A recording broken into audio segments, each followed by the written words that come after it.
Taiwan artistic roller skating open కాంపిటీషన్లో చైత్రదీపిక ప్రతిభా ప్రదర్శన అభినందించిన గౌరవ స్పీకర్ చింతకాయల అయ్యన్న పాత్రుడు. తైవాన్లో ఈ నెల 24వ తేదీ నుండి 30 తేదీ వరకు జరిగిన Taiwan artistic roller skating open కాంపిటీషన్లో నర్సీపట్నంకు చెందిన పెదిరెట్ల కృష్ణాబాయి మనవరాలు కుమారి పి చైత్రదీపిక భారత జట్టు తరపున పలు విభాగాల్లో ప్రాతినిధ్యం వహించి విశేష ప్రతిభను కనబరిచింది. ఈ సందర్భంగా పి చైత్రదీపిక నర్సీపట్నం స్పీకర్ క్యాంపు కార్యాలయంలో మంగళవారం గౌరవ స్పీకర్ శ్రీ చింతకాల అయ్యన్న పాత్రుడిని మర్యాదపూర్వకంగా కలిసి తైవాన్లో తన స్కేటింగ్ విజయాలను వివరించింది. గౌరవ స్పీకర్ అయ్యన్న పాత్రుడు చైత్రదీపికను అభినందించి భవిష్యత్తులో మరెన్నో పథకాలు సాధించాలని ఆకాంక్షించారు. నర్సీపట్నంకు చెందిన చైత్రదీపిక తైవాన్లో రోలర్ స్కేటింగ్లో పథకాలు సాధించడం ఆంధ్రప్రదేశ్కి గర్వకారణమని చాలా సంతోషంగా ఉందని అన్నారు.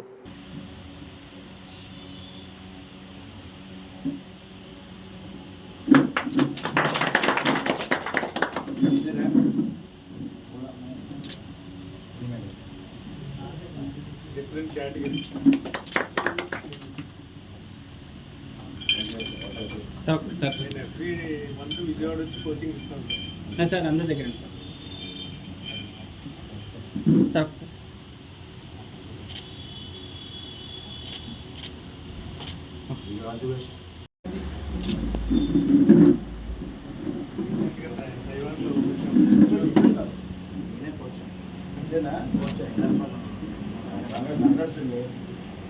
ప్రమాణం చేశారు.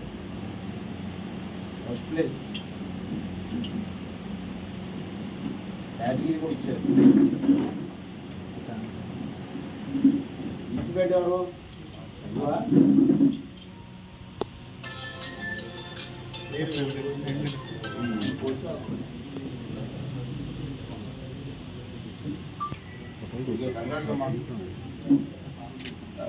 ఎలా ఉన్నారు?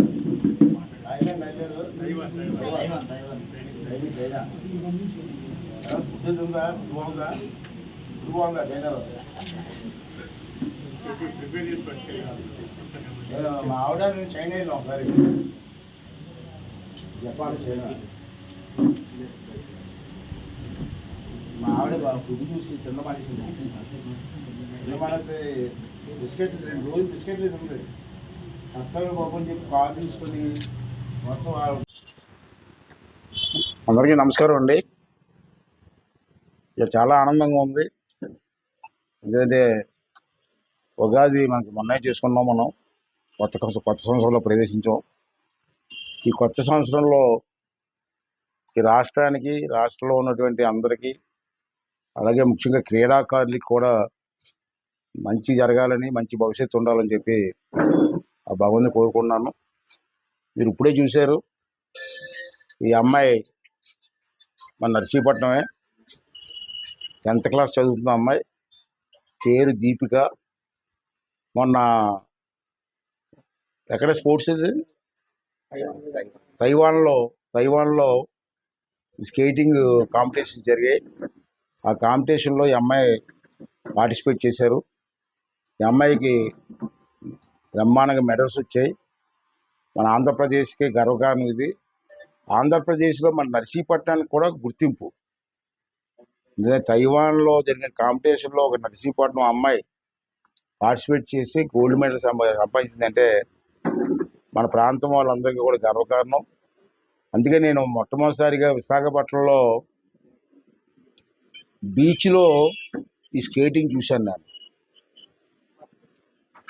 విశాఖపట్నంలో అయితే నేషనల్ స్టేడియంస్ కూడా ఉన్నాయి, బ్రహ్మాండంగా చేస్తున్నారు. అది చూసిన తర్వాత గణబాబు గారని ఇప్పుడు ప్రస్తుతం Visakhapatnam MLA, national volleyball player, అతను పిలిపించి మాట్లాడాను నేను. మన నర్సీపట్నంలో కూడా స్కేటింగ్ పెడితే ఎలాగ ఉంటుందని. అతని సలహా మీద అప్పుడు నర్సీపట్నంలో మన గవర్నమెంట్ హాస్పిటల్ ముందు స్కేటింగ్ రింగ్ ఏర్పాటు చేసి స్టేట్ వైడ్ కాంపిటీషన్స్ కూడా నర్సీపట్నం చేసాం బ్రహ్మాండంగా ఆ రోజుల్లో. తర్వాత ప్రభుత్వం మారింది. మరి గత ప్రభుత్వంలో పెద్దలకి ఆడుకుందాం అనుకున్నారు, ఆడేది తప్పించి ఈ స్కేటింగ్లు ఆడలేదు, పూర్తిగా వదిలేశారు. స్పోర్ట్స్ పూర్తిగా సర్వనాశనం అయిపోయింది, స్పోర్ట్స్ డిపార్ట్మెంట్ అంతా కూడా. మళ్ళీ ఇప్పుడు చంద్రబాబు నాయుడు గారి నాయకత్వంలో స్పోర్ట్స్ డెవలప్ చేయాలని ఒక ఆలోచన చేస్తున్నాం. మొన్ననే చంద్రబాబు నాయుడు గారు కూడా అనౌన్స్మెంట్ ఇచ్చారు. విజయవాడలో ఇంటర్నేషనల్ స్టేడియం ఒకటి కట్టాలని చెప్పి నిర్ణయం తీసుకొని డబ్బులు కూడా శాంక్షన్ చేశారు.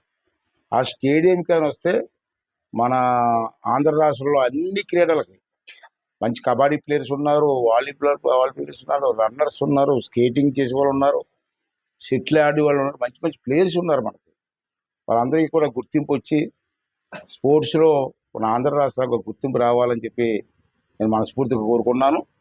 ఆ ప్రజలందరూ కూడా సహకరించి ఈ స్పోర్ట్స్ డిపార్ట్మెంట్ని, క్రీడాకారులని ప్రోత్సహించవలసిన అవసరం కూడా ఉందని చెప్పి ఈ సందర్భంలో మనం చేస్తూ, అలాగే ఈ సందర్భంలో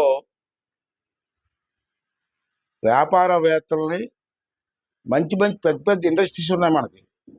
విశాఖపట్నంలో స్టీల్ ప్లాంట్ ఉంది, బ్రహ్మాండమైనటువంటి ఇండస్ట్రీస్ ఉన్నాయి.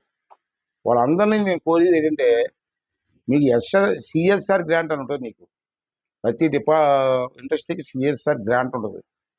దయవించి మీరు అందరూ కూడా సిఎస్ఆర్ గ్రాంట్ని స్పోర్ట్స్కి అలాట్ చేసి ప్రతి కాన్స్టిట్యున్సీలో కూడా చిన్న చిన్న స్టేడియం, పెద్ద స్టేడియంలు అవసరం లేదు మనకి, ఇంటర్నేషనల్ స్టేడియంలు అవసరం లేదు. ఇప్పుడు హై స్కూల్లో ఉన్న గ్రౌండ్స్ని మనం బాగు చేసుకుంటే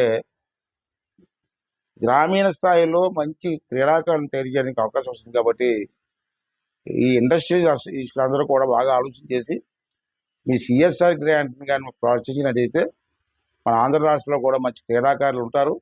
మన విశాఖపట్నం జిల్లాలో కూడా మంచి క్రీడాకారులను తయారు చేసిన వాళ్ళు అవుతాం. కాబట్టి మీరందరూ కూడా ముందుకు రావాలని, ఈ తాలూకు ఆశీర్వాదం ఇవ్వాలని చెప్పి వాళ్ళందరినీ కోరుకుంటూ, అలాగే క్రీడాకారుల్ని కూడా నేను కోరేది ఏంటంటే, మీరు పట్టుదలతో పనిచేయండి. ఇవాళ క్రికెట్ ఉంది, ఆ క్రికెట్ ఇవాళ ఇంటర్నేషనల్లో మంచి ఫేమస్ అయింది. అంతకంటే బెస్ట్ స్కిల్స్ ఉన్న గేమ్ ఇవన్నీ కూడా, స్కేటింగ్ కానీ, టెన్నిస్ కానీ, ఇవన్నీ కబడ్డీ కానీ, ఇవన్నీ కూడా ఉన్నాయి. ఇవన్నీ కూడా ప్రోత్సహించవలసిన అవసరం ఉంది.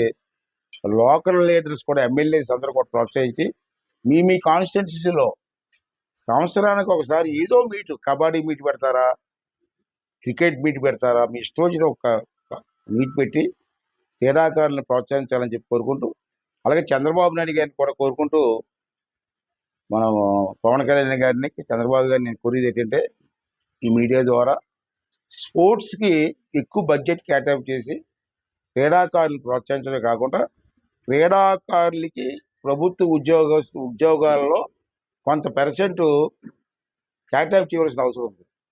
పూర్వం ఉండేది వాలీబాల్ ఉండేది. వాలీబాల్లో ఫస్ట్ ప్రైజ్ వస్తే వాళ్ళకి రైల్వేలో కానీ, ఇన్కమ్ ట్యాక్స్ డిపార్ట్మెంట్ కానీ ఉద్యోగులు ఇచ్చేవారు. అదే సంస్కృతి మళ్ళీ తీసుకొచ్చి క్రీడాకారులు, బెస్ట్ క్రీడాకారులకి గవర్నమెంట్ డిపార్ట్మెంట్లో ఎంతో కొంత 1 or 2% కోటా ఇచ్చి వాళ్ళు కూడా ఉద్యోగులు ఇచ్చి ప్రోత్సహిస్తే బాగుంటుందని చెప్పి నా ఉద్దేశం చెప్పి మనం చేస్తూ, ఒకసారి చంద్రబాబు నాయుడు గారు, పవన్ కళ్యాణ్ గారు దీని గురించి ఆలోచించేసి సరైన నిర్ణయం తీసుకోవాలని చెప్పి ఈ సందర్భంలో కోరుకుంటున్నాను.